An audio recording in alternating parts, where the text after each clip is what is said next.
2 साल की सास। अरे मम्मी जी, थोड़ा उम्र के हिसाब से काम किया करो। कहीं कुछ हो गया तो लोग बोलेंगे बहू ने बूढ़ी सास का ध्यान नहीं रखा। बहू, तुम भी थोड़ा कम और धीरे बोला करो। कहीं चिल्लाते हुए कभी कुछ हो गया तो वही लोग बोलेंगे 100 साल की सास भली चंगी बैठी है और बहू बेचारी चलती बनी।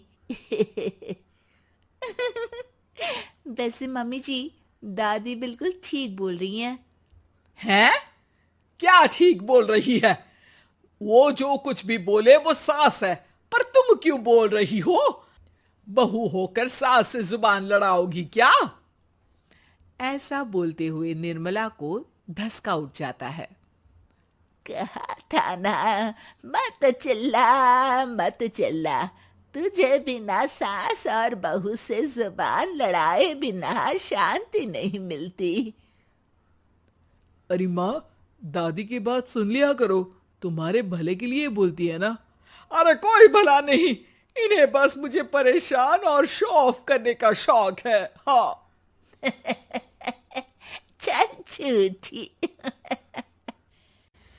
इस परिवार में 3 पीढ़ी की औरतें रहती है, जिनका हर समय कोई ना कोई अलग ड्रामा चलता ही रहता है, जिससे और किसी का पता नहीं, लेकिन सूरज बहुत परेशान रहता है। माँ, पियाली और दादी, आप तीनों के पास एक दूसरे को सास बहू वाले ताने देने के अलावा कुछ काम हो या नहीं, पर मेरे पास जरूर है। इसीलिए पियाली, जरा लंच ले आओ, मुझे ऑफिस भी जाना होता है। इस पर पियाली सूरज को लंच देती है और वो ऑफिस चला जाता है, जिसके बाद तीनों एक बार फिर अपनी बातों या कह लो कि नोक-झोंक में लग जाती हैं। इसी में दिन बीत जाता है। रात को सूरज के साथ उसके दोस्त भी खाने पर आते हैं। पियाली, मेरे कुछ दोस्त आए हैं। सॉरी, अचानक प्लान बना तो बता नहीं पाया। तुम जल्दी से डिनर बना दो ना। अरे वाह रे, आलसी माँ की आलसी बेटी। पहले बिना बताए दोस्तों को घर ले आओ, फिर बोलो जल्दी से डिनर बना दो। इतनी जल्दी है तो खुद बना लो। अरे माता, सब बाद में दिखा देना, अभी खाना बना दो ना प्लीज।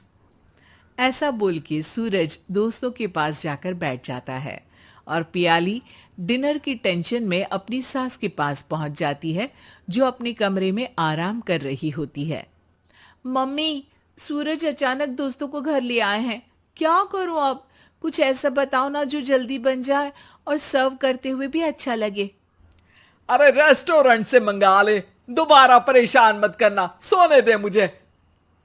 इतने में दादी सास भी वहां आ जाती हैं। वाह, आलसी का आइडिया भी उसी की तरह बेकार है। कोरोना में बाहर से खाना मंगाएंगे। बहू, तुम सो ही जाओ, वही काम अच्छे से कर सकती हो। चल पियाली, मैं बताती हूँ क्या करना है।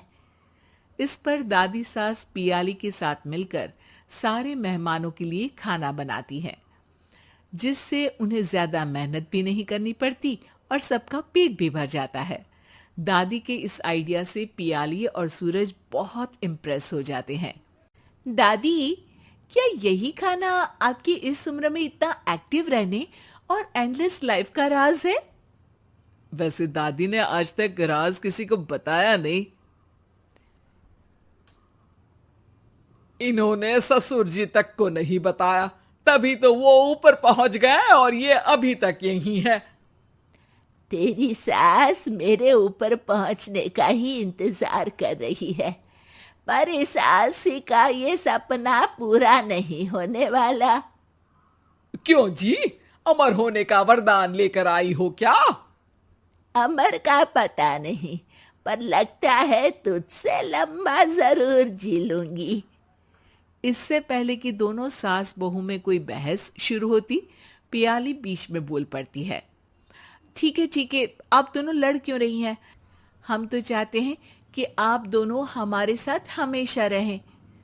पियाली की बातों पर दोनों शांत हो जाते हैं और उनकी लाइफ पहले जैसे चलने लगती है, जहां दादी सुबह जल्दी उठकर कुछ न कुछ काम करते हुए पूरा दिन बिताती है, तो वहीं निर्मला और पियाली लेट उठने से लेकर धीरे धीरे आलस में काम करना और जब मर्जी सो जाने से अपना दिन बिताती हैं।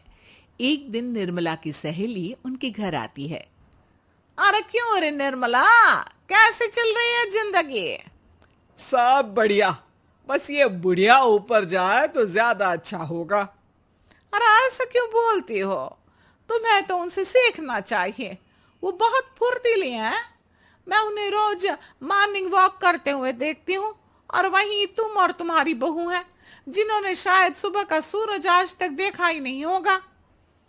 सहेली की बात सुनते ही निर्मला भड़क कर चिल्लाते हुए पियाली और अपनी सास को वहां बुलाती है, जिनके साथ सूरज भी वहां आ जाता है, और ये सब देख सहेली वहां से चली जाती है।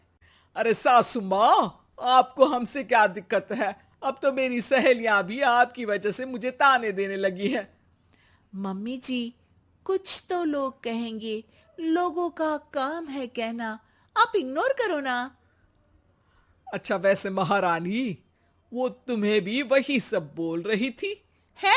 मैंने क्या किया? अरे किलस क्यों रही हो? अब तो समझो और अपना लाइफस्टाइल सुधारो। ओ मोरी मैया, अब हमारा लाइफस्टाइल भी खराब हो गया क्या? आपका तो हाई फाई है ना, बस उतना ही ठीक है। तुम लोग हमेशा पूछते हो ना कि मेरी इस उम्र और अभी भी इतने एक्टिव रहने का राज क्या है, तो वो ये लाइफ स्टाइल ही है, जिसे हाई फाई नहीं पर सिंपल कहते हैं। दादी, अब कहना क्या चाहती हो?